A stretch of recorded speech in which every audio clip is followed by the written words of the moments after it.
As the first point, most of our being is on levels other than our conscious. This is not only the unconscious or subconscious, but also our higher aspects, our soul or higher self. Now, there's quite a few ways of viewing the self and our complexity and our various levels. Mine are probably best understood through my posts on chakras and parallels and soul parts, which I'll post links to below, but others are equally valid. And what's important for you is to find out which system enables you to best work with all the various components of yourself. So I'd suggest you research what options are available, check the various options out, cautiously try them, check the results, and work your way safely, remembering to look after your non-physical health, strength and well-being to the method or methods that suit you best. When you've done that, you can adapt what I'm going to talk about as is required to suit what you do, or just ignore it. So, firstly, I'm going to simplify what I use to some extent in this, but firstly, what I consider is that what people tend to lump together as the unconscious should be viewed in at least two separate categories. Firstly, there is the more instinctual parts of ourselves, and that, by the way, includes some caring, as some caring is instinctive, so I don't view that all as a negative. That part of ourself is partly shared with our parallels and to a lesser extent all of humanity, and Carl Jung wrote about this as the collective unconscious. To some extent, I think that sharing through a sort of a two-way psychic connection, in inverted commas, below the awareness of most people, enables us to share an awareness with all of life.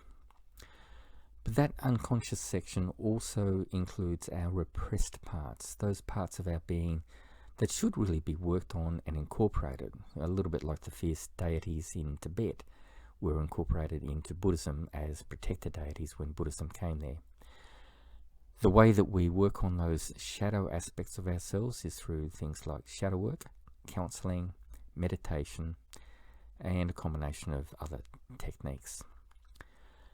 The second part of unconscious is our connection with etheric and natural forces, the sorts of forces and entities and existences that is often explored by shamanic journeys to the underworld. Now, I use shamanic journeys for that purpose, remembering always to respect all that I encounter. Those entities and powers exist for their own purposes and for purposes related to reality, not only to serve me, as too many arrogant Magickal workers have assumed, particularly during the Middle Ages. For the former section of the unconscious, the instinctual and the linking parts of ourselves, I use techniques that I've mentioned above, and also some programming through genuine, believable, but basically positive affirmations. As an example, one that I've used virtually all my life is, I will be kind, gentle, and generous. Now, the topic of affirmations is one that you can write, and people have multiple books on. But anyway, it's the technique that I use and that I have found that works well for me. It may not work for you, it may work for you, or it may work for you using a different form of affirmation. The best advice I've ever had on using affirmations was to view that part of oneself, that unconscious, as a very intelligent but slightly stubborn friend or acquaintance who needs patient, persistent, and credible persuasion. If I view that part of my being as the means by which my parallels jointly influence us all, which is very much like the situation portrayed in the Netflix series Sense8, I am working with multiple other entities with their own life experiences, their various incarnations, personalities, and lessons and biases, and I have to persuade us all to work together, and that also means allowing them to contribute their wisdom. It's actually good practice for life, but it does take patience, persistence, and working at being credible and listening. So again, it's good practice for life. Now, if we move on to those parts of ourselves that reside in higher frequency levels of reality, for example, the astral, the techniques that I use are sleep state work, lucid dreaming, astral traveling.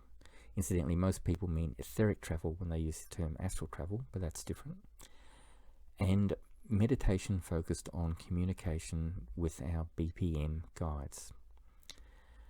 As with all other techniques, it's key to do all of this with respect, to mutually explore towards a common shared understanding, and to work using consensus.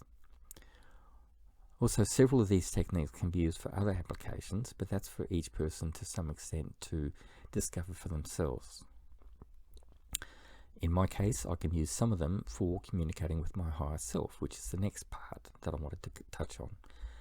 In that case, I will use a meditation that is focused on going within or finding my innermost being, my truest core self or essence. When I was younger, starting on my spiritual journey, I found various versions of what could be called vision quests helpful, but I haven't found that to be necessary for a few decades now. So, these techniques are aimed at establishing communication with the various aspects of oneself. The purpose of doing that is to gain knowledge about oneself that one didn't have, to gain access to the insights, wisdom, and strengths of other parts of oneself, as illustrated in parts of the series Sense8, to establish a healthy, genuine, and respectful on all sides, including towards you, the conscious, communication, and to enable all the disparate parts of oneself to work together towards the achievement of common, shared goals. It's a process, not a shortcut. So is life.